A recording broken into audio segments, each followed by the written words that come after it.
उन्हाळा लागलाय. उन्हाळ्यामध्ये लहान मुलांना खूप भूक लागते.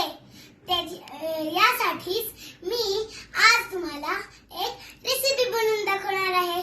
माझ्या रेसिपीचं नाव आहे मटकी भेळ. आता आपण मटकी भेळसाठी लागणारं साहित्य बघून घेऊया.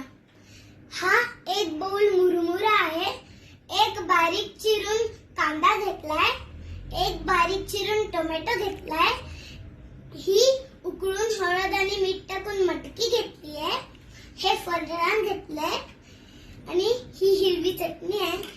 ही चिंचेची गोड चटणी आहे. ही कोथिंबीर आहे. ही खारी बुंदी आहे आणि हा चाट मसाला आहे. चला तर आपण आता रेसिपीला सुरुवात करूया.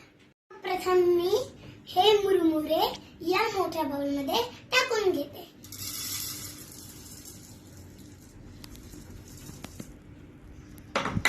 आणि मग कांदा,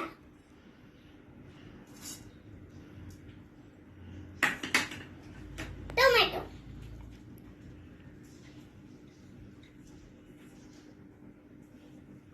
फरसाण, मटकी,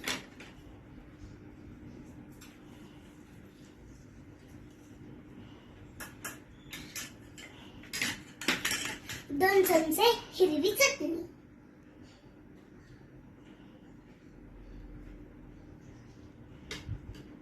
4 चमचे चिंचेची चटणी,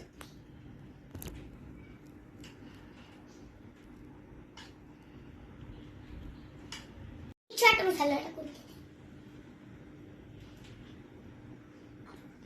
बुंदी आणि सर्वात शेवटी कोथिंबीर.